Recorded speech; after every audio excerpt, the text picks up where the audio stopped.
வாக்கு கொடுக்கிறார், நீ தனியாக இல்ல மகளே, நீ தனியாக இல்ல மகனே, நீ தனியாக இல்ல.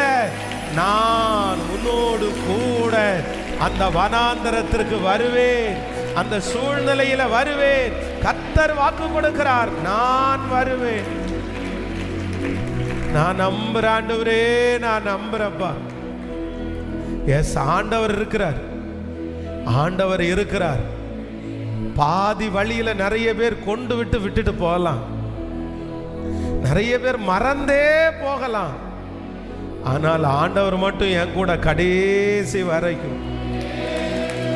இத்தனை ஆண்டுகளும் என்ன அவருடைய தோள்களில் சுமந்த ஆண்டவர் எப்படி எப்படி என்னை கைவிடுவார்? ஹல்லேலூயா. சொல்லுங்க, கைகளை உயர்த்தி நன்றி அப்பா.